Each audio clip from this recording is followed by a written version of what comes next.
माननीय श्रीमती रेणुका चौधरी जी, माननीय Shrimati Renuka, no nothing please, माननीय श्रीमती रेणुका चौधरी जी, माननीय श्रीमती रेणुका चौधरी जी, प्लीज प्लीज आपस में बात न करें। माननीय श्रीमती रेणुका चौधरी जी, demand to facilitate the issuance of credit card to senior citizens of the country. Sir, there is an issue which is contraindicatory to what we are experiencing. The RBI has given guidelines to our banks saying anyone above 60 is not credit worthy, and so we cannot access a credit card, but they will use our money which is kept with them, the savings, and they make money on that, but they will issue a debit card. Now, this is a bizarre concept, sir, because a credit card is not just about getting immediate credit, but it has several social implications and access under emergencies. 60 years plus is no really a liability because longevity has come to India.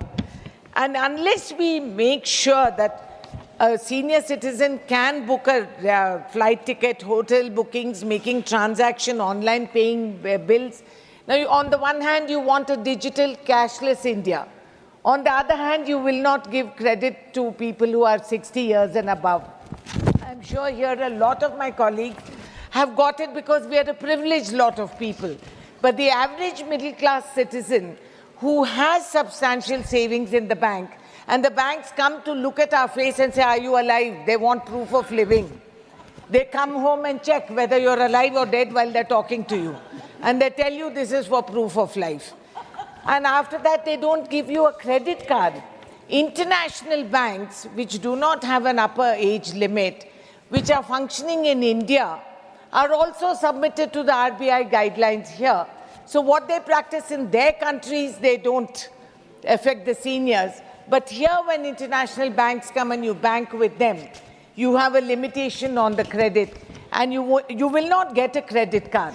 So this kind of discriminatory behavior, and when you're trying to facilitate the elders, there are a lot of active, perfectly all right seniors who are functioning and contributing to the economies of this nation.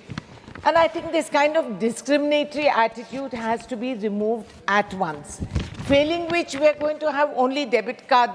Now, sir, India has flight of capital.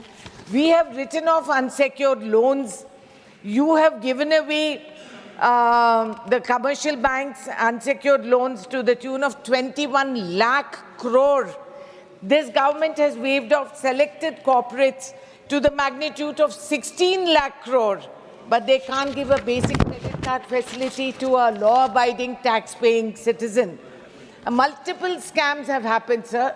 The Punjab National Bank and State Bank of India have given unsecured loans to people. We are all aware that Mehul Choksi, Nirav Modi, Jatin Mehta, thousands and crores of rupees have fled from... Thank you, Manya Renuka ji. Fifth supplementary, Srimati Renuka Chaudhary. Now, and we have seen that there's been a significant growth in 2023. You have almost 41.08 lakh units, and it's registered a 50% jump in the markets, which is all very well. But you need to have the other infrastructure, and if you don't, then it's a huge setback. You have an inadequate power grid. And rural charging stations are going to have different requirements from urban stations, as well as there's a lack of public EV charging stations. So unless these issues are sorted out, it's going to get very difficult. And it's a myth and fallacy, sir, that electric vehicles are going to resolve your emission problems. No, they have a whole different category of problems. And EV itself and the kind of batteries and power grids that they need are going to be contaminating the environment in a much more serious way. So I want to know what steps you are taking for setting up EV charging stations in public spaces. What are you going to do about the inadequate power grid, which will not be able to charge the vehicles, contribute to the vehicles, and the cost price per unit goes up? And the geographical vastness and diversity that India has, whether you have specific plans for public EV charging stations in these areas. Honorable Minister.